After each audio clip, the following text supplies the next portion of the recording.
Hello दोस्तों, स्वागत है आपका YouTube channel Awadh coaching classes Sitapur.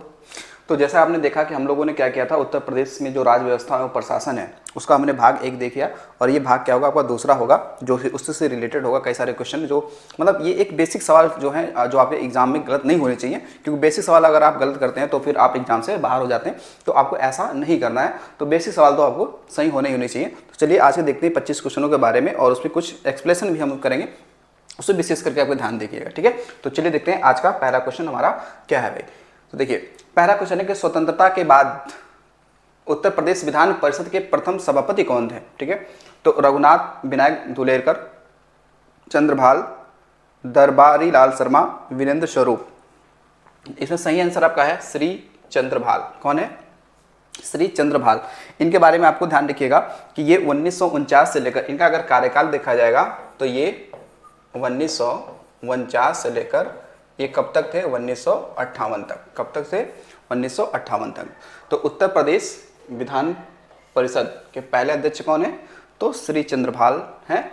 और आपको पता है कि जो विधान परिषदों की स्थापना के बाद किस अनुच्छेद में की गई है, तो आर्टिकल आपका 169 है। कौन सा है? 169 है। ठीक है, 169 कौन सा हो जाएगा? 169 हो जाएगा। ठीक है, चलिए दूसरा क्वेश्चन देखिएगा। दूसरा क्वेश्चन है कि उत्तर प्रदेश के लोकायुक्त की पद धारण अवधि क्या है? 5 वर्ष, 6 वर्ष, 7 वर्ष या 8 वर्ष। ठीक है, तो हमने इसे शायद पिछले वीडियो में ही देख लिया था कि वो कितने वर्ष हैं? 8 वर्ष। ठीक है, कितना है? 8 वर्ष। लेकिन ध्यान रखिएगा कि 2012 से पहले, ठीक है, 2012 से पहले ये कितने वर्ष का हुआ करता था? 6 वर्ष। 2012 से पहले ये 6 वर्ष हुआ करता था, लेकिन 2012 के बाद में ये कार्यकाल बढ़ा के कितना कर दिया गया? 8 वर्ष। ठीक है, 8 वर्ष कर दिया। ठीक है, 8 वर्ष कर दिया। ठीक है, तो आपने देखा नहीं था कि यूपी के पहला लोकायुक्त कौन थे? तो वो विशंभर दयाल थे। ठीक है, कौन से थे? विशंभर दयाल। अगला क्वेश्चन है कि उत्तर प्रदेश में पहली बार राष्ट्रपति शासन कब लागू हुआ? 1968 में, 1970 में, 1972 में या 1974 में। ठीक है, तो ये देखा यूपी में पहली बार राष्ट्र शासन कब लागू हुआ, तो ये लागू हुआ था 1968 में। कब लागू हुआ?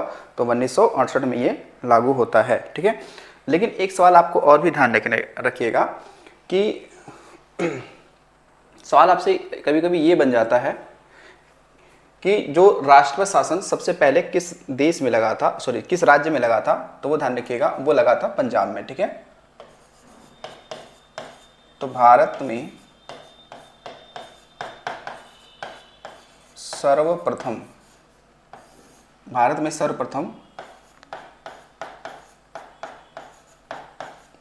राष्ट्रपति शासन, ठीक है, भारत में सर्वप्रथम राष्ट्रपति शासन कब लगा? तो 1951 में लगा। ठीक है, और कहाँ पे लगा था? तो पंजाब में। ठीक है, कहाँ लगा? पंजाब में लगा। ठीक है, कहाँ पे लगा? पंजाब में। ठीक है, अब देखो राष्ट्रपति जो शासन है, ठीक है, ये ध्यान रखिएगा, राष्ट्रपति शासन का उल्लेख संविधान के किस आर्टिकल में है? ठीक है, आर्टिकल पूछेगा तो आर्टिकल होगा 356। कौन सा होगा? आर्टिकल 356। तो आपने देखा हमारे भारत में 3 प्रकार के आपात लगते हैं। एक होता है राष्ट्रीय आपात, नेशनल इमरजेंसी जो 352, राष्ट्रपति शासन 356 और वित्तीय आपात 360। ठीक है, तो यहीं पे ध्यान रखिएगा इस चीज को कि जो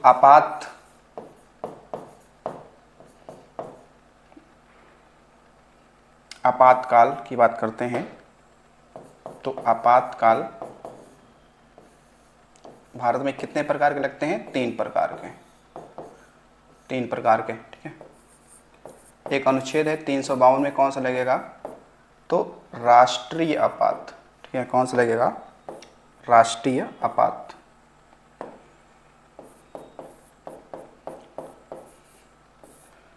राष्ट्रीय आपात, नेशनल इमरजेंसी अनुच्छेद 356 में। ठीक है, देखो अनुच्छेद जो आपका 356 है, इसमें क्या लगेगा? राष्ट्रपति शासन।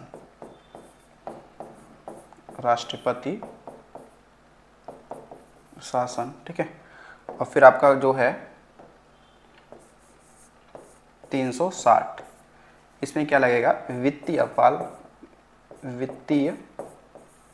आपात, ठीक है। वित्तीय आपात का मतलब हो गया यानी कि फाइनेंशियल इमरजेंसी, वित्तीय आपात यानी फाइनेंशियल इमरजेंसी। और ये कौन लगाता है, तो ये राष्ट्रपति के द्वारा लगते हैं, ठीक है। किस द्वारा, राष्ट्रपति के द्वारा लगाया जाता है, ठीक है। चलिएगा, अगला क्वेश्चन है कि उत्तर प्रदेश में उच्च न्यायालय निम्नलिखित में से कहाँ स्थित है, लखनऊ में, इलाहाबाद में, गोरखपुर में या आगरा में। तो सही आंसर क्या है, इलाहाबाद में, ठीक है। तो ये ध्यान रखना कि जो आपका इलाहाबाद हाई कोर्ट की जो स्थापना की अगर बात करते हैं तो ये कब होता है, तो ये हुआ था 17 मार्च 1866 को। कब हुआ था, 1866 को हुआ था। लेकिन एक बात ध्यान रखिएगा कि जब इसकी स्थापना हुई थी ना, तब ये आगरा में था, लेकिन 3 साल बाद यानी कि 1869 में इसको आगरा से कहाँ लाया गया, इलाहाबाद यानी प्रयागराज में लाया गया था, ठीक है। तो ये ध्यान रखिएगा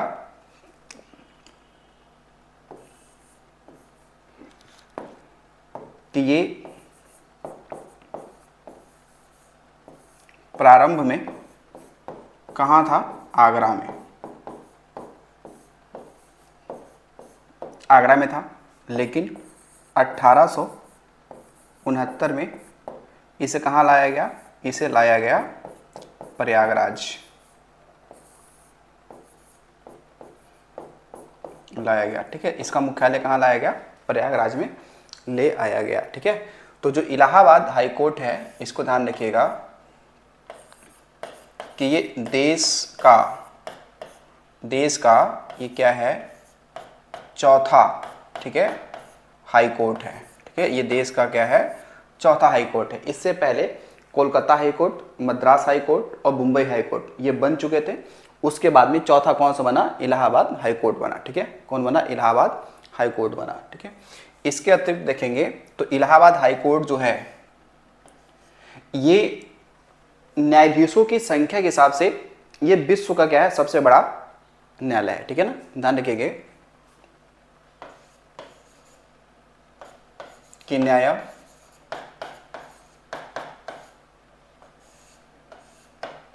के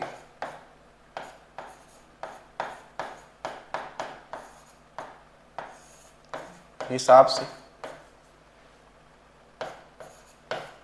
ये क्या है, विश्व का सबसे बड़ा न्यायालय है, बड़ा न्यायालय है। तो ऐसा क्यों कि यहाँ पे न्यायाधीशों की संख्या जो है ना 160 से क्या है, 160 से प्लस है, ठीक है। 160 से क्या है, प्लस है। तो काफ़ी ज़्यादा, क्योंकि आप देखेंगे सुप्रीम कोर्ट, तो सुप्रीम कोर्ट में न्यायाधीशों की संख्या कितनी है, 34 है, 33 प्लस 1। जबकि अंतर्राष्ट्रीय न्यायालय में कितनी है, 15 है, जो 9 वर्षों के लिए चुने जाते हैं, ठीक है। द हेग में मुख्यालय है अंतर्राष्ट्रीय न्यायालय का, ठीक है। तो ये देखिएगा, तो इलाहाबाद हाई कोर्ट ये ध्यान रखेंगे।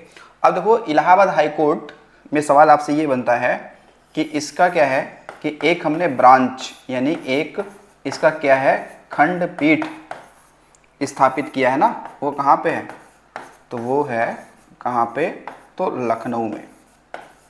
कहाँ पे, लखनऊ में। तो इलाहाबाद हाई कोर्ट के प्रथम यानी कि फर्स्ट मुख्य न्यायाधीश कौन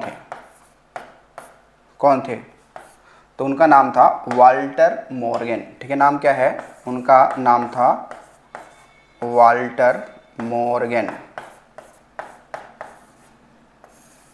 ठीक है।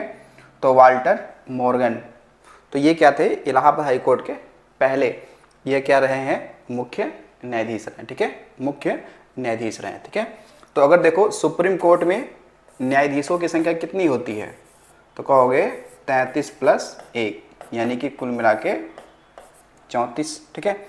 जो आपका इंटरनेशनल अंतर्राष्ट्रीय जो आपका क्या है न्यायालय है, अंतर्राष्ट्रीय जो न्यायालय है, इंटरनेशनल जो कोर्ट है, यहाँ पे न्यायाधीशों की संख्या कितनी होती है 15। कितनी होती है 15 होती है। कितनी होती है भाई 15। ठीक है 15। तो 9 वर्षों के लिए। ठीक है। तो न्यायाधीश कितने होंगे 15 होंगे, लेकिन कितने सालों के लिए चुने जाएंगे तो 9 सालों के लिए चुने जाते हैं। तो ये आपको ध्यान रखिएगा। ठीक है। भारत में ध्यान रखो कि अभी वर्तमान में भारत में क्या है 25 हाई कोर्ट हैं। कितने हैं 25 हाई कोर्ट हैं भारत में। कितने 25 हाई कोर्ट हैं वर्तमान की डाटा बताने, यानी कि 2024 में 25 हैं। आगे ये डाटा बढ़ भी सकता है क्योंकि 28 राज्य हैं। तो अभी 3 ध्यान रखिएगा कि हाई कोर्ट अगर और बनते हैं तो हर राज्यों का अपना अपना हाई कोर्ट हो जाएगा। ठीक है। चलिए अगला क्वेश्चन देखिएगा। अगला क्वेश्चन है कि उत्तर प्रदेश की प्रथम महिला मुख्यमंत्री कौन थी। ठीक है। सरोजिनी नायडू, विजय लक्ष्मी पंडित, कमला नेहरू, सुचेता कृपलानी। तो देखिएगा सुचेता कृपलानी यही तो थी। ठीक है। फर्स्ट महिला मुख्यमंत्री। ठीक है। कब से कब तक रही तो ये थी 1963 से लेकर 1967 के बीच में। ठीक है। तो वैसे ये चौथे क्रम की थी, मतलब मुख्यमंत्रियों के क्रम देखा जाए यूपी में चौथे क्रम की थी और महिलाओं में तो पहली थी। ठीक है। महिलाओं में पहली थी। अच्छा, सुचेता कृपलानी के जो पति हैं, क्या इनका नाम पता है आपको? ठीक है, पता है तो कमेंट बॉक्स में लिखो। तो जो सुचेता कृपलानी है, सुचेता कृपलानी के अगर पति की अगर हम बात करें तो वो हालांकि JB कृपलानी नाम था। ठीक है ना। तो सुचेता कृपलानी की अगर बात करें तो इनके पति का नाम अगर पूछा जाए तो वो क्या है तो JB कृपलानी। JB कृपलानी। ठीक है। तो पूरा नाम वैसे जीवट राम भगवान दास। पूरा नाम क्या है जीवट राम भगवान दास कृपलानी। ठीक है। और ये वही इंसान है, ये वही व्यक्ति हैं जो भारत आज़ाद हुआ था 1947 में, तो भारतीय राष्ट्रीय कांग्रेस के, ध्यान रखिए कि भारतीय राष्ट्रीय कांग्रेस के अध्यक्ष कौन थे जिस समय देश आज़ाद हुआ था, वो कौन थे JB कृपलानी थे 1947 में। ठीक है 1947 में। ठीक है। कमला नेहरू तो जवाहरलाल नेहरू के क्या है पत्नी है। ठीक है। अच्छा, विजय लक्ष्मी पंडित के बारे में आपको ध्यान रखना, विजय लक्ष्मी पंडित के बारे में कि जो आपका UNO के महासभा की ये क्या रही हैं पहली महिला क्या रही हैं अध्यक्ष रही हैं। ठीक है। तो ये ध्यान रखिएगा कि जो विजय लक्ष्मी पंडित हैं, जो आपका UNO है यानी कि संयुक्त राष्ट्र महासंघ है, उसकी पहली महिला अध्यक्ष कौन रही हैं तो विजय लक्ष्मी पंडित रही है। कौन है ये विजय लक्ष्मी पंडित रही है। सरोजिनी नायडू के बारे में तो हम ये बता सकते हैं कि ये क्या थी प्रथम महिला राज्यपाल। ठीक है। क्या है ये पहली महिला राज्यपाल, यानी पहली ये क्या है महिला, ये क्या है राज्यपाल है।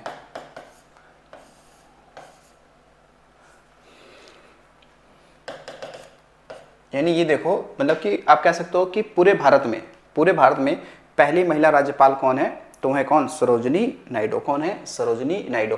और इनकी जो पुत्री थी उन पुत्री का क्या नाम है, उनकी पुत्री का नाम था पद्मजा नायडू। क्या नाम है पद्मजा नायडू। तो इनकी जो पुत्री है पद्मजा नायडू, वो भी पश्चिम बंगाल की क्या रह चुकी हैं, वो भी पश्चिम बंगाल की, ध्यान रखिएगा कि वो राज्यपाल रह चुकी है। ठीक है। तो माँ और बेटी का वो कौन सा जोड़ा है जो राज्यपाल पद को आसीन की हैं, तो वो कौन हो जाएगा सरोजिनी नायडू और कौन साथ में इनकी पुत्री पद्मजा नायडू। ठीक है। इसके अलावा देखिए क्या सरोजिनी नायडू के बारे में एक सवाल बनता है कि भारतीय राष्ट्रीय कांग्रेस के कौन सा वाला तो कानपुर अधिवेशन। कौन सा कानपुर अधिवेशन कब 19 ठीक है, कौन सा होगा 1925, 1925 में, ठीक है। ये क्या बनी, पहली भारतीय महिला क्या बनी, अध्यक्ष, ठीक है, ठीक है। तो ये देखो पहली क्या भारतीय महिला अध्यक्ष हैं, ये नीचे देखो पहली भारतीय महिला अध्यक्ष हैं। जबकि पहली महिला अध्यक्ष पूछेगा तो फिर उसमें नाम किसका आएगा, एनी बेसेंट का आएगा 1917 कोलकाता अधिवेशन में।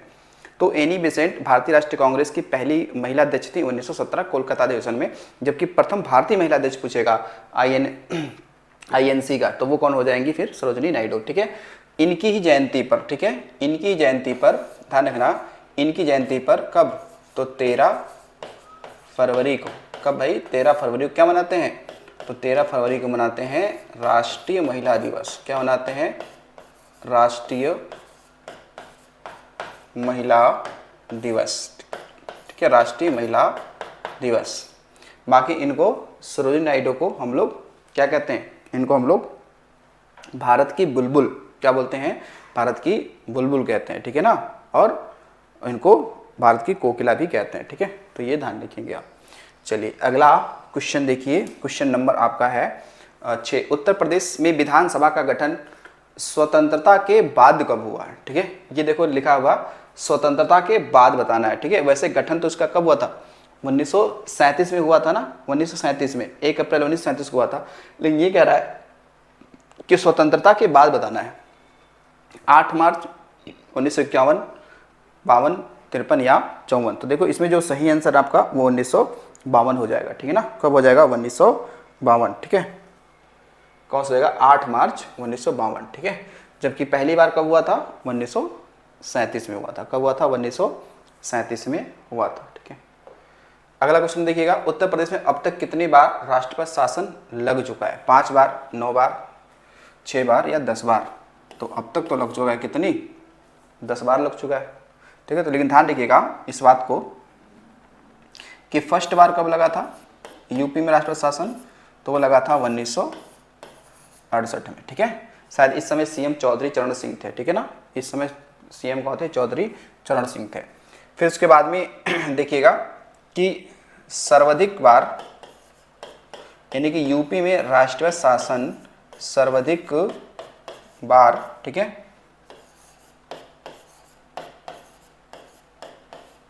मायावती जी के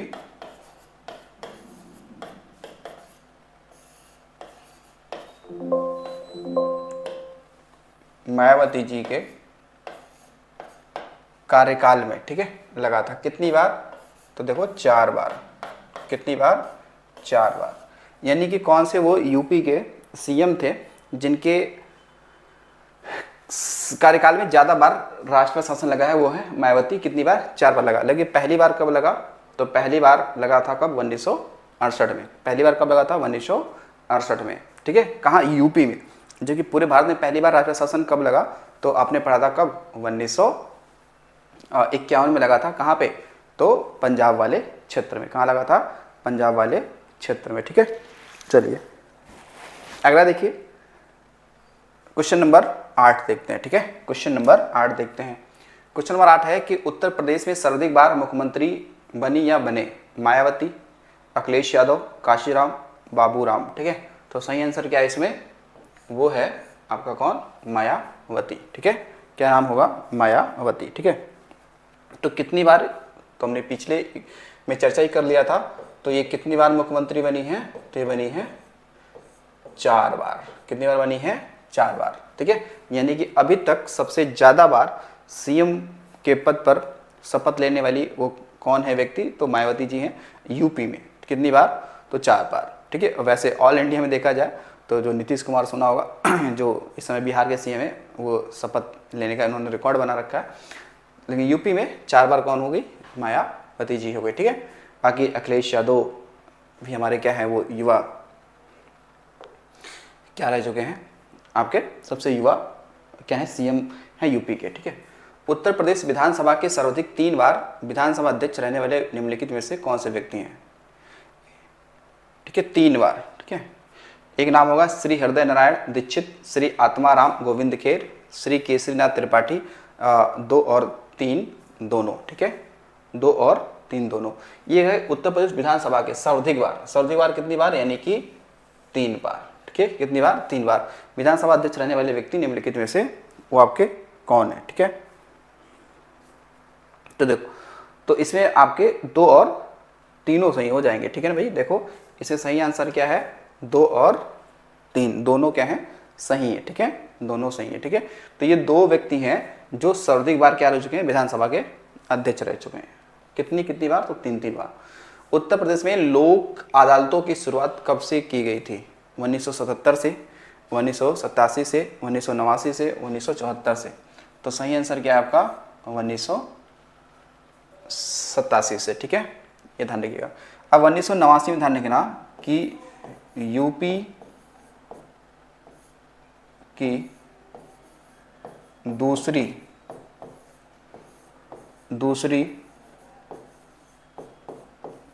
राजकीय भाषा कौन सी, तो उर्दू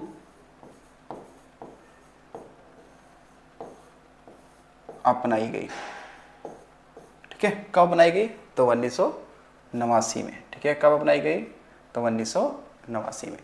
बाकी आप देखेंगे तो 1977 में जो आपका ललितपुर में एक वन्य जीव अभयारण्य है, इसका नाम है महावीर स्वामी वन्य जीव अभयारण्य। ठीक है, तो उसकी भी स्थापना 1977 वाले समय में होती है। ठीक है, तो ये ध्यान रखेंगे लोक अदालत। चलिए अगला क्वेश्चन देखिएगा। अगला क्वेश्चन है कि उत्तर प्रदेश के उच्च न्यायालय का प्रथम मुख्य न्यायाधीश कौन थे। उत्तर प्रदेश के उच्च न्यायालय का प्रथम मुख्य न्यायाधीश कौन था। ठीक है, विधु भूषण मलिक, शिव कीर्ति सिंह, वशिष्ठ भार्गव या शशिकांत। ठीक है, तो देखो यहाँ पे अगर आप देखोगे ना, मैंने आपको बताया था कि इलाहाबाद हाईकोर्ट के पहले जो मुख्य न्यायाधीश थे वो कौन थे, वो उनका नाम था वाल्टर मॉर्गन। नाम था क्या था, वाल्टर मॉर्गन। लेकिन ये जो विधु भूषण जो मलिक आएंगे, जिसे हम लोग बीबी मलिक कहते हैं, ठीक है, इनको हम लोग शॉर्ट में क्या कहते हैं, तो बीबी मलिक। ठीक है, तो ये हमारे उत्तर प्रदेश उच्च न्यायालय के प्रथम मुख्य न्यायाधीश थे। लेकिन कब, ये स्वतंत्रता के बाद देखेंगे, कब, ये स्वतंत्रता के बाद देखेंगे ये आएंगे। ठीक है, तो इसलिए ऑप्शन क्या होगा, ये सही हो जाएगा। जबकि वो कब थे, वो थे 1866 में, क्योंकि इलाहाबाद हाईकोर्ट की स्थापना कब हुआ, 1866 में। ठीक है, तो बीबी मलिक होंगे पहले, लेकिन ये कौन होंगे, तो ये होंगे बाद में, कब, स्वतंत्रता के बाद ये बनेंगे। ठीक है, चलिए आगे देखिएगा। अगला क्वेश्चन है, उत्तर प्रदेश राज्य विधानमंडल के कितने अंग हैं। तो ये पूछा अंग कितने हैं। ठीक है, कितने अंग है उत्तर प्रदेश विधानमंडल के, कितने अंग हैं, क्या वो 2 है, क्या वो 3 है, क्या वो 4 है, या इनमें से कोई नहीं, या इनमें से कोई नहीं।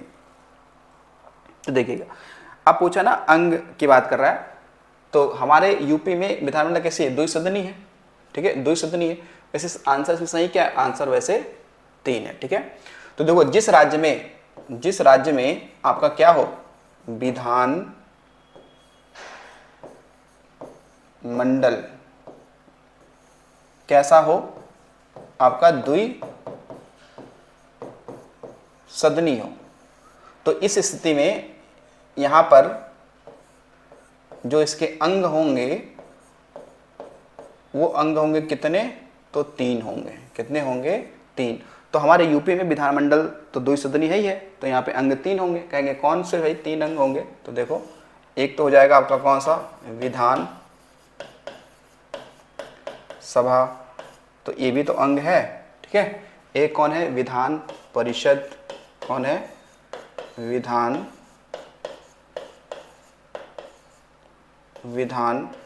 परिषद है। ठीक है, तो अब बीच में क्या होगा, बीच में एक राज्यपाल भी तो होगा भाई। एक कौन होगा, तो राज्यपाल। कौन होगा, राज्यपाल होगा। कौन होगा, राज्यपाल होगा। तो राज्यपाल के लिए कौन सा आर्टिकल है, अनुच्छेद, वो है 152 में कहा गया है ना कि भारत में, यानी कि हर राज्यों में क्या होगा, एक राज्यपाल होगा और एक राज्य मतलब एक राज्यपाल, एक या एक से अधिक राज्यों का राज्यपाल ये हो सकता है, ठीक है, हो सकता है। तो ये हमने यहाँ पे देखा। अब देखो जो विधानसभा है इसका, इसके गठन की बात किस आर्टिकल में कहा गया है, तो 170 में कहा गया है। विधान परिषद का उल्लेख कहाँ पे है, तो आर्टिकल 169 में, कहाँ है, 169 में है, ठीक है। लेकिन जिन राज्यों में विधान मंडल द्विसदनी न होकर एक सदनी है, यानी वहाँ पे विधान परिषद नहीं है, तो वहाँ पे उसके अंग ये दो ही होंगे, एक विधानसभा, दूसरा होगा राज्यपाल, ठीक है। तो हमारे यूपी में विधानमंडल के कितने अंग माने जाते हैं, 3 माने जाते हैं। आपने देख लिया वो 3 अंग कौन कौन से हैं यहाँ पे। अगला क्वेश्चन आपका है क्वेश्चन नंबर 13। सवाल आपका है कि राज्य सचिवालय का प्रशासनिक अध्यक्ष कौन है होता है, ठीक है। अब ये बोला ना प्रशासनिक अध्यक्ष बोला है, क्या बोला, प्रशासनिक अध्यक्ष कौन होता है, शासन सचिव, मुख्य सचिव, अपर सचिव या निजी सचिव। तो ये फिर सही आंसर क्या होगा, मुख्य सचिव, ठीक है, ध्यान रखेंगे। तो अगर सवाल आ जाए कि राज्य का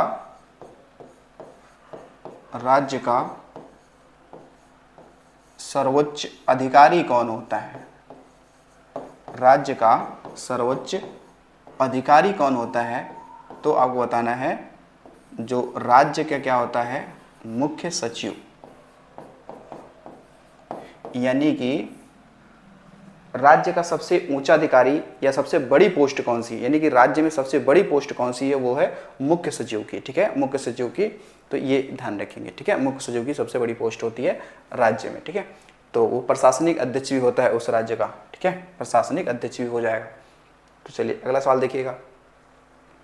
उत्तर प्रदेश के प्रथम लोकायुक्त निम्नलिखित में से कौन थे या थी, हृदयनाथ कुंजरू, विशंभर दयाल, विजयलक्ष्मी पंडित, इनमें से कोई नहीं, ठीक है, इनमें से कोई नहीं। तो आपने देखा इसका जो सही आंसर क्या होना चाहिए, कि हमने पहले पढ़ लिए हैं, तो इसका सही आंसर क्या है, विशंभर दयाल, ठीक है, क्या नाम है, विशंभर दयाल, ठीक है। तो विशंभर दयाल ये पहले थे। और आपने पढ़ा होगा कि लोकायुक्त का गठन हमारे यूपी में कब होता है, ठीक है, तो वो होता है कब, 1975 में। 1975 में गठन होगा किसका, यूपी में लोकायुक्त का गठन होगा, ठीक है, लोकायुक्त का गठन होगा कब, 1975 में। तो लोकायुक्त का काम क्या होता है, ध्यान रखिएगा, राज्यों में उसका काम होता है कि जो राज्य में जो कर्मचारी होते हैं तो उनके ऊपर लगे भ्रष्टाचार के आरोपों को जांच करना, ठीक है, ये काम होता है लोकायुक्त का, ठीक है। तो जो, लेकिन इस लोकायुक्त के दायरे से बहुत सारी चीज़ें बाहर रखी गई हैं। जैसे अब ऐसा नहीं है कि जो लोकायुक्त होगा वो राज्य में जो विधान आपकी मंडल है, जो राज्य में जो विधान मंडल है या जो मंत्री परिषद है, उन मंत्रियों के ऊपर ये जांचों का आरोप करे, ऐसा नहीं है, उसको बाहर रखा गया, ठीक है। तो ऐसे ही आप देखेंगे तो महाराष्ट्र भारत का पहला वो राज्य है और मेरे हिसाब से एकमात्र राज्य है जिसके लोकायुक्त के दायरे में मंत्री मंडल यानी मंत्री परिषद को भी शामिल किया गया है, ठीक है। तो ये ध्यान रखेंगे, उत्तर प्रदेश के प्रथम लोकायुक्त, ठीक है, कार्यकाल कितने वर्ष का था, 8 वर्ष का था, ठीक है। अगला क्वेश्चन है कि उत्तर प्रदेश के प्रथम सूचना आयुक्त कौन थे, अजय नाथरे, M.A. खान, शिव कीर्ति सिंह, चंद्रमौली कुमार, ठीक है।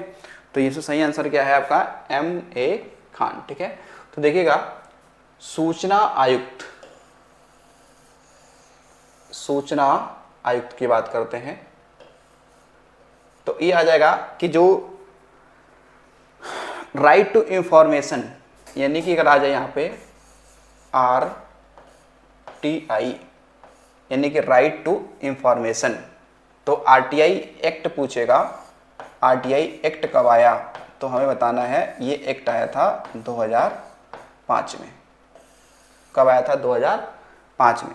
तो RTI एक्ट कब आया, 2005 में आया था, ठीक है ना, 2005 में आया था, जिससे आप किसी भी कैसे सार्वजनिक क्षेत्र की आप जो सूचना है वो पा सकते हैं, ठीक है। अच्छा, सवाल ये भी पूछा गया है इसमें से कि RTI यानी कि RTI दाखिल करने के लिए आपकी उम्र सीमा क्या होती है। तो ध्यान रखिएगा, RTI दाखिल करने के लिए कोई भी उम्र सीमा नहीं होती है, किसी भी उम्र का व्यक्ति इसमें RTI दाखिल कर सकता है, इसमें कोई नहीं है, ठीक है। तो आरटीआई एक्ट कब आया? 2005 में, ठीक है। जिसमें हम लोग बोलते हैं राइट टू इंफॉर्मेशन, ठीक है। क्या बोलेंगे? यानी कि राइट टू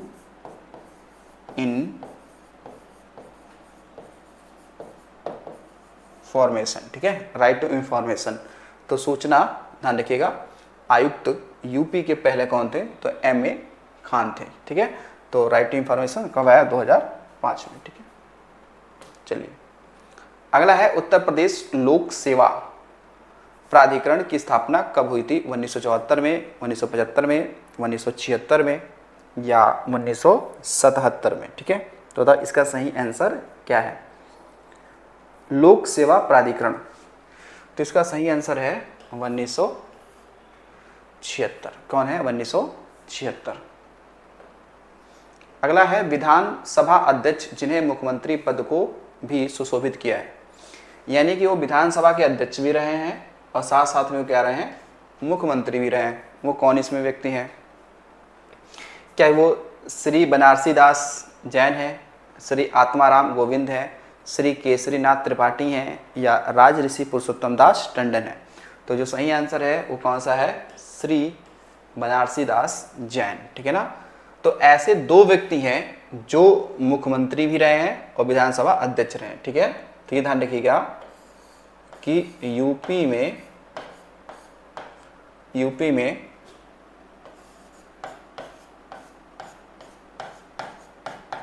दो ऐसे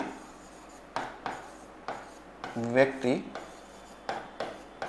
जो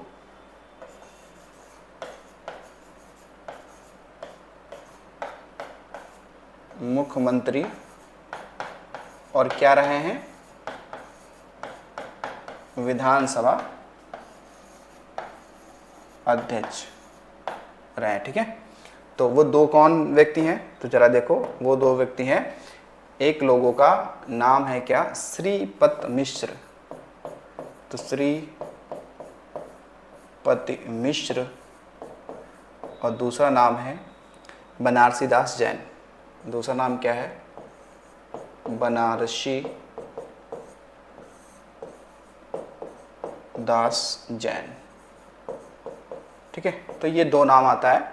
दो नाम का मतलब क्या है? यानी कि हमारे यूपी में दो ऐसे व्यक्ति हैं जो सीएम तो रहे लेकिन साथ साथ में वो बाद में क्या बने? अध्यक्ष भी रह चुके हैं, ठीक है। तो चलिए अगला क्वेश्चन देखते हैं। बाकी इनके बारे में आपने पढ़ा था कि ये तक यूपी के विधानसभा के पहले अध्यक्ष थे ना। तो यूपी विधानसभा के पहले अध्यक्ष कौन थे? तो पुरुषोत्तम दास टंडन। इन्हीं के नाम से एक यूनिवर्सिटी है, विश्वविद्यालय है, वो कहाँ पे है? प्रयागराज में है, ठीक है। चलिए अगला क्वेश्चन है कि निम्नलिखित में से कौन उत्तर प्रदेश का मुख्यमंत्री होने के साथ ही भारत के प्रधानमंत्री होने का गौरव प्राप्त किया है? मुलायम सिंह यादव, अटल बिहारी वाजपेयी, विश्वनाथ प्रताप सिंह, नरेंद्र मोदी, ठीक है। जैसे हम लोग इनको कहते हैं वीपी सिंह भी कहते हैं, वीपी सिंह, वीपी सिंह भी कहते हैं, ठीक है। तो एक चीज देखिएगा कि हमारे कह सकते हैं कि यूपी में दो ऐसे सीएम रहे हैं जो आगे चलकर प्रधानमंत्री भी बने हैं। एक लोगों का नाम है चौधरी चरण सिंह, ठीक है, और दूसरा एक नाम है विश्वनाथ प्रताप सिंह, ठीक है। तो चौधरी चरण सिंह ये 5वें पीएम थे और वो 8वें थे, ठीक है।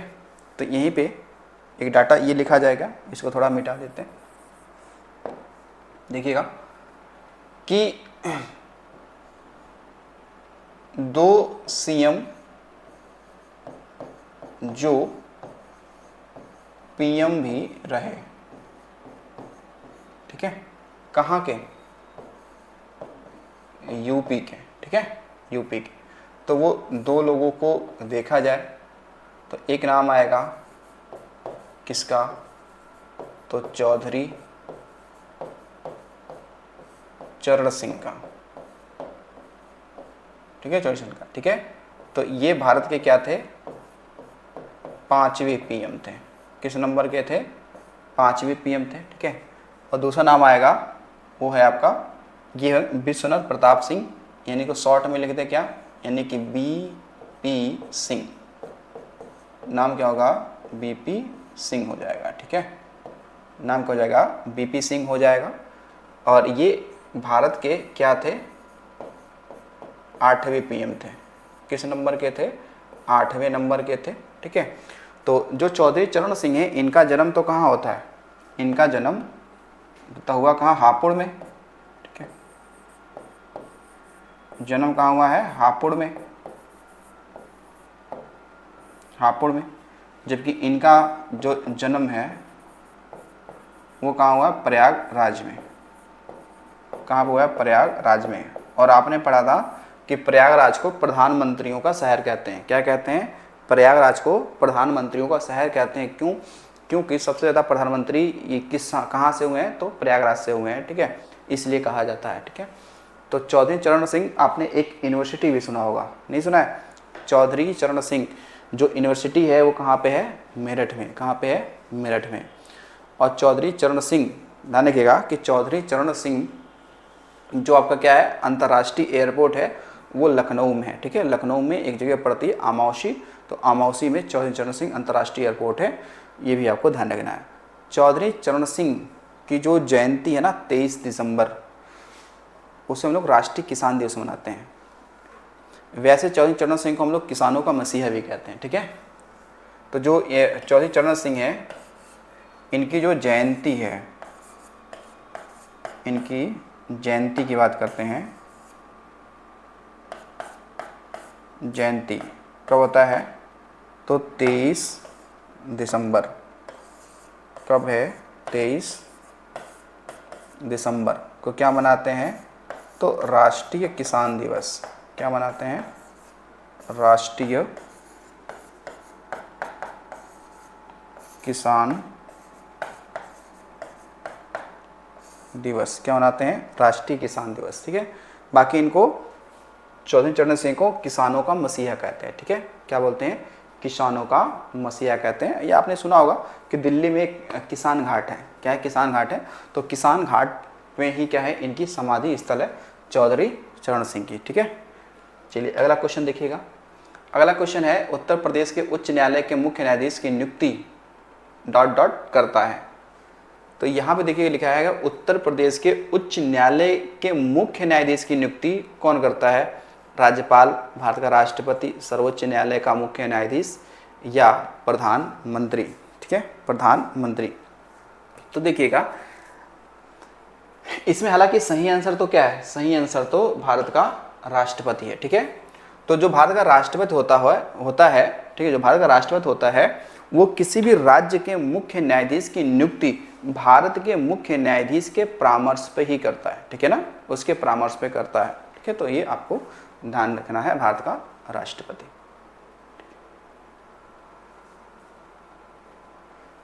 चलिए तो अब देखते हैं अगला क्वेश्चन। क्वेश्चन नंबर अगला है कि उत्तर प्रदेश में राज्य के विश्वविद्यालयों का कुलाधिपति होता है।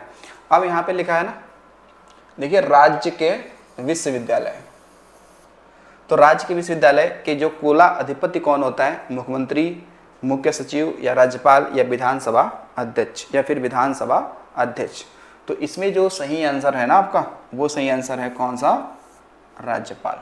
कौन है, राज्यपाल। ठीक है, तो राज्यपाल का उल्लेख किसमें है, तो जो आपका भाग कौन सा है, भाग है 6 और जो आपका अनुच्छेद है वो है कितना, 152। ठीक है, वो कौन सा, 152। ठीक है, तो ये ध्यान रखिए कोई भी जो राज्यपाल होगा, कोई भी अगर राज्यपाल होता है यानी गवर्नर की बात करते हैं, तो उसकी नियुक्ति तो कौन करेगा, राष्ट्रपति करेगा। ठीक है, सामान्यतः 5 साल के लिए करेगा, लेकिन 5 साल से पहले भी पद अपना त्याग वो सकता है। ठीक है, या उसे हटाया भी जा सकता है। तो जो राज्यपाल है वो ऐसा नहीं है कि वो किसी पार्टिकुलर एक ही राज्य का राज्यपाल होगा। तो जो राज्यपाल होगा वो एक या एक से अधिक राज्यों का वो राज्यपाल हो सकता है। ठीक है, और अलग अलग राज्यों का राज्यपाल होगा तो उसी हिसाब से उसको अलग अलग उसको सैलरी, वेतन भी दिया जाता है। ठीक है, तो जो राज्यपाल होता है, जिस राज्य का राज्यपाल होगा वो ये समझिए कि वो उस राज्य का निवासी नहीं होता है। मेरी बात आप ध्यान सुने कि जिस राज्य का राज्यपाल होगा वो उस राज्य का निवासी नहीं होता है, ठीक है। लेकिन जिस राज्य का मुख्यमंत्री होगा, ठीक है, वो उस राज्य का निवासी अनिवार्य होता है, ठीक है।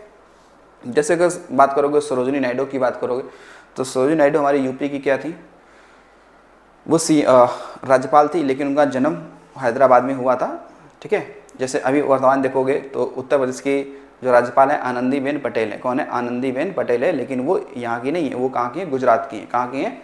गुजरात की है, ठीक है। तो ये ध्यान रखिएगा राज्यपाल के संदर्भ में, ठीक है।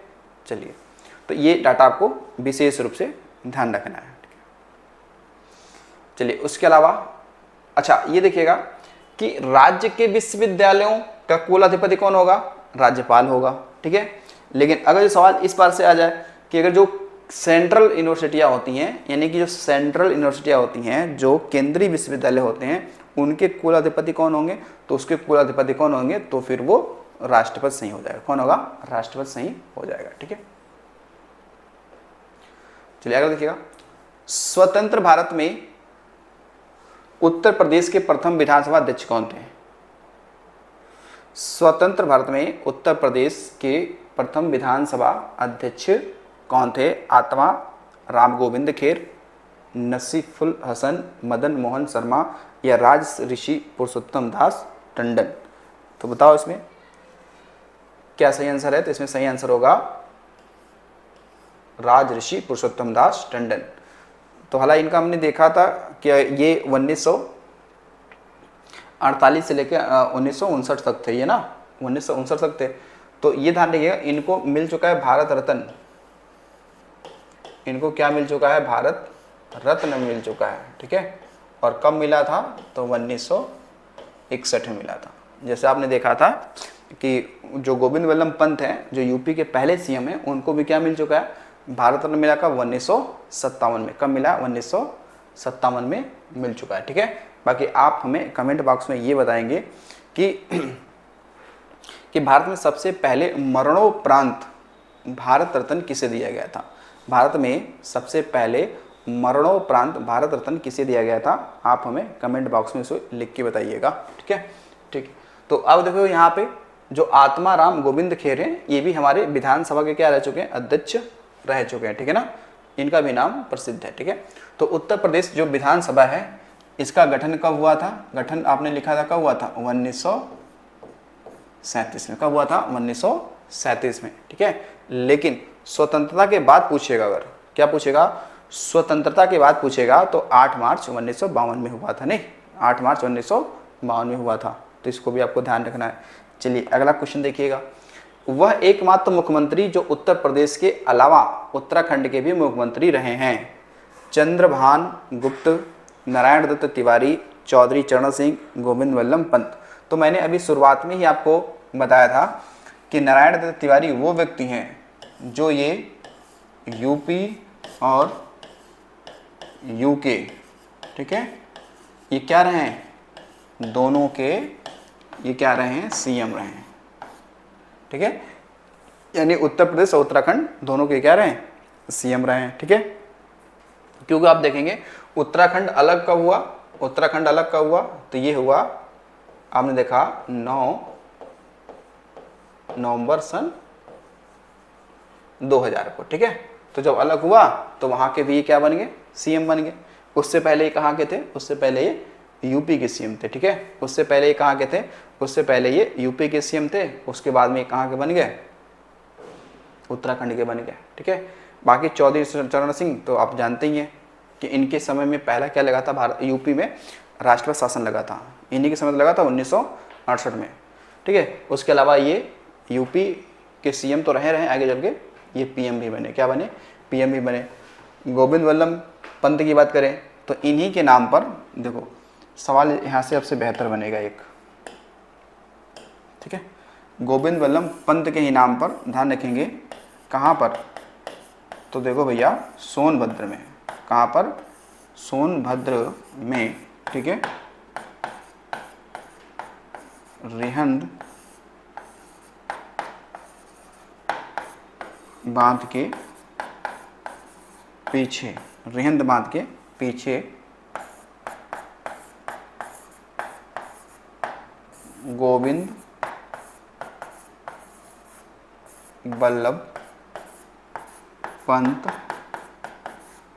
सागर, ठीक है, स्थित है, सागर स्थित है, ठीक है। तो और ये गोविंद वल्लभ पंत सागर जो है ये यूपी की सबसे बड़ी कृत्रिम झील है, ठीक है। इसके संदर्भ में आपको जरा ध्यान रखना होगा कि ये यूपी की क्या है, सबसे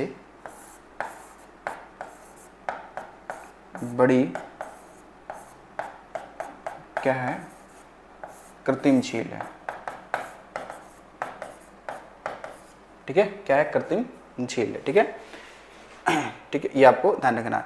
तो ये रिहंद बांध पे ये, और रिहंद बांध सिर्फ रिहंद नदी पे, रिहंद नदी जो है ना वो सोन की सहायक है, ठीक है। तो रिहंद नदी पे कौन सा बांध है, रिहंद बांध है, ठीक है। रिहंद नदी पर कौन सा बांध है, रिहंद बांध है। और रिहंद बांध के पीछे कौन सा जलाशय है, तो गोविंद वल्लभ पंत ये जलाशय है, जो कि कृत्रिम झील है। कैसा झील है, कृत्रिम झील है। उसके अतिरिक्त देखिएगा, जैसे आपने यहाँ पढ़ा कि ये आपका बांध कहाँ पे है, सोनभद्र में। लेकिन हमें जरा आप बताइएगा कि यूपी का सबसे ऊंचा बांध कौन सा है, यूपी का सबसे ऊंचा बांध कौन सा है, ये बताना है, कौन है, ठीक है। और वो कहाँ पे है, ठीक है, वो किस जिले में है, ठीक है, और उसकी कितनी हाइट है, आपको ये भी बताना है, ठीक है। तो उत्तर प्रदेश का सबसे ऊंचा बांध कौन सा है ये बताना है, किस जिले में ये भी बताना है, और उसकी हाइट कितनी है आपको ये भी डाटा बताना होगा, ठीक है। तो ये आपको ध्यान रखिएगा, इसे कमेंट बॉक्स में बताइए, ठीक है। चलिए अगला क्वेश्चन देखिएगा। क्वेश्चन नंबर अगला है कि किस अनुच्छेद के तहत राज्यपाल मुख्यमंत्री की नियुक्ति करता है और उसकी सलाह से मंत्रियों की नियुक्ति करता है, ठीक है। ऑप्शन है 161, 164, 165 या इनमें से कोई नहीं, ठीक है, इनमें से कोई नहीं। तो इसमें देखिए सही आंसर क्या है, सही आंसर है कौन, आपका 164। तो अनुच्छेद जो आपका 164 है, इसमें यह कहा गया है कि जो राज्यपाल होगा वो क्या करेगा, मुख्यमंत्री की क्या करेगा, नियुक्ति करेगा, ठीक है, मुख्यमंत्री की नियुक्ति करेगा। और बाद में क्या होगा, जब मुख्यमंत्री की नियुक्ति हो जाएगी तो मुख्यमंत्री के सलाह पर अन्य मंत्रियों की भी नियुक्ति कौन करेगा, राज्यपाल ही करेगा। कौन करेगा, राज्यपाल करेगा। तो ऐसी व्यवस्था संविधान के किस अनुच्छेद में है, तो 164 में, ठीक है। उसके अलावा देखिएगा 165 में आपने क्या पढ़ा था, इसमें है कौन सा, तो इसमें लिखा था महाधिवक्ता। इसमें किसका उल्लेख है, महाधिवक्ता का उल्लेख है, ठीक है ना। जो राज्य का सबसे बड़ा क्या होता है, विधिक अधिकारी होता है। कौन सा विधिक अधिकारी होता है, इसमें क्या है, राज्यपाल का क्षमादान है, राज्य इसमें क्या है, राज्यपाल की क्या है, न्यायिक शक्ति है, न्यायिक शक्ति है, ठीक है, जिसमें वो क्षमादान वो कर सकता है, ठीक है। तो ये आर्टिकल आपने देख लिए, ठीक है। चलो तो अब हम लोग बात करते हैं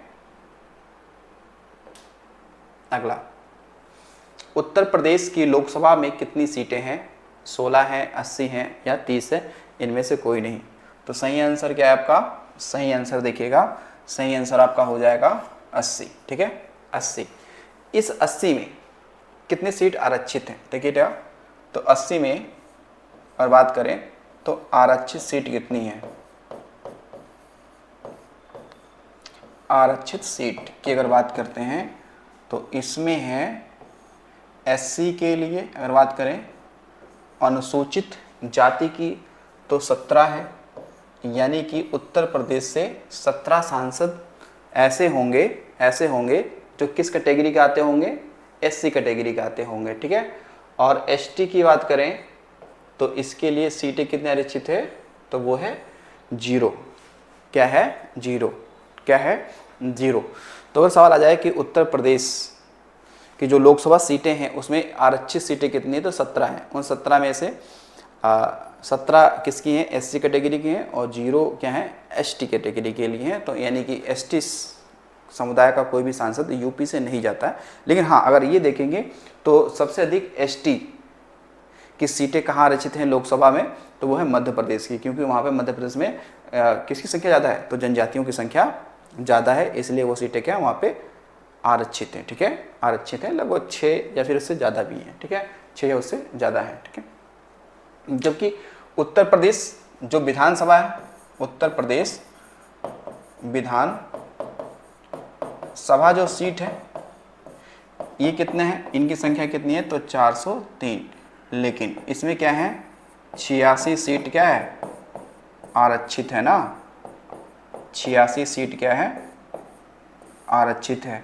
इस 86 में देखेंगे तो जो एससी कैटेगरी है इसके 84 विधायक जाते हैं, और जो एसटी कैटेगरी है इसके 2 विधायक जाते हैं। कितने जाते हैं, 2 जाते हैं। तो टोटल कितना हो गया, टोटल आपका 86 हो गया। कितना हो गया, टोटल 86 हो जाता है। ठीक है, ठीक है, चलिए अब देखिएगा अगला जो आपका क्वेश्चन है वो देखिए ये है कि इलाहाबाद उच्च न्यायालय की स्थापना हुई कब हुई, 1830 में, 1861 में, 1866 में, इनमें से कोई नहीं।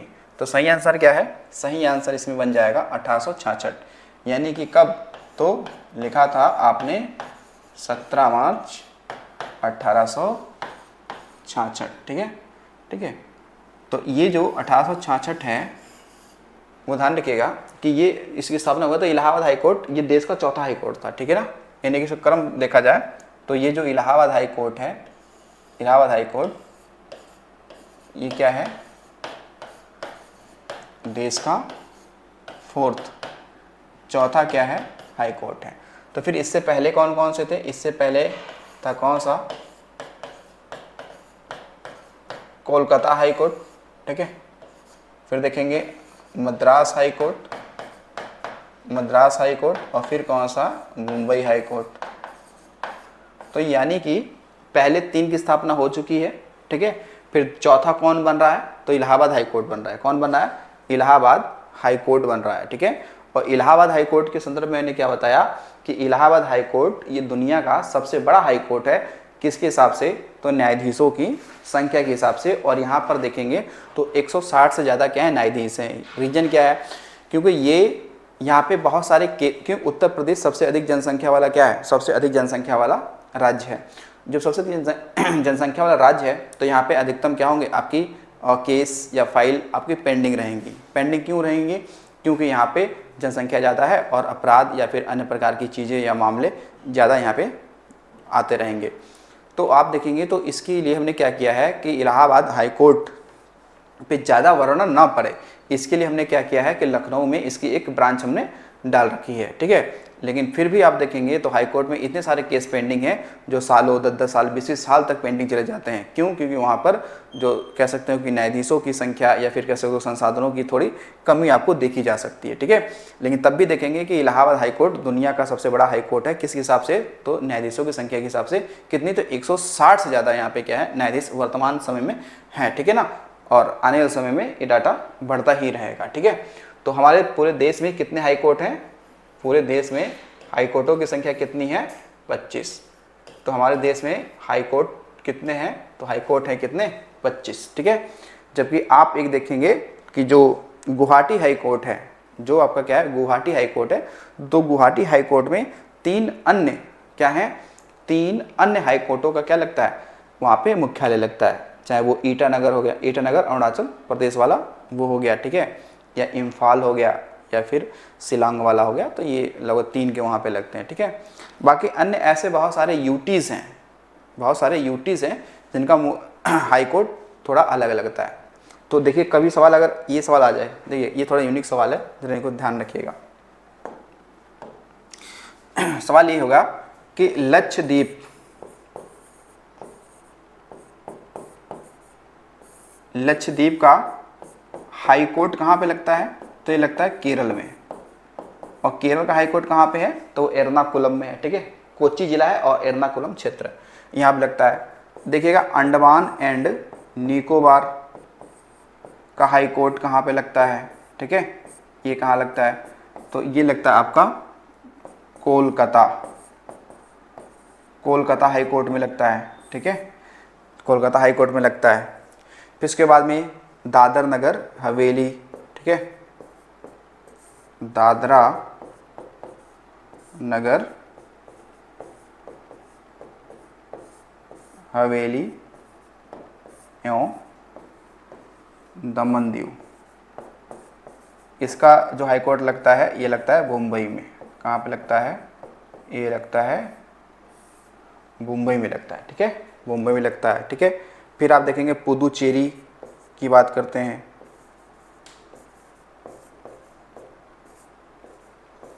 पुदुचेरी का जो हाई कोर्ट है ये कहाँ लगता है? तो ये लगता है मद्रास, ठीक है, मद्रास या चेन्नई हाई कोर्ट या फिर चेन्नई हाई कोर्ट कह सकते हैं, ठीक है, या चेन्नई हाई कोर्ट कह सकते हैं। तो ये इनका अलग अलग लगता है, ठीक है। दिल्ली का खुद का हाई कोर्ट है, जम्मू कश्मीर का भी खुद का हाई कोर्ट है, लद्दाख का हाई कोर्ट अगर बात करें तो वो जम्मू कश्मीर या लेह में ही लगता है, ठीक है ना। तो ये सारे क्या हो गए आपके, किसका कहाँ पे हाई कोर्ट लगता है। चंडीगढ़ का तो अगर देखा जाए तो चंडीगढ़ का हाई कोर्ट यूटी है, उसका चंडीगढ़ ही लगता है। और चंडीगढ़ में तो आप देखेंगे तो पंजाब और हरियाणा के भी तो हाई कोर्ट वहीं भी हैं, ठीक है। तो इन सबको आपको ध्यान रखना है, ठीक है। तो ये हमारे आज के क्या हो गए, ये आज के हमारे 25 क्वेश्चन हो गए। तो इन क्वेश्चनों को आपको बेहतर तरीके से पढ़ना है, एक्सप्लेनेशन को आपको अच्छे से समझना है, नोट बुक पे अपना लिखना है, तैयारी आपकी बेहतर होनी चाहिए, ठीक है। ऐसे ही आप पढ़ते रहो। तो चलिए मिलते हैं अगले वीडियो में। आज के लिए इतना 25 क्वेश्चन आपके लिए सफिशिएंट है। तो थैंक्स फॉर वॉचिंग।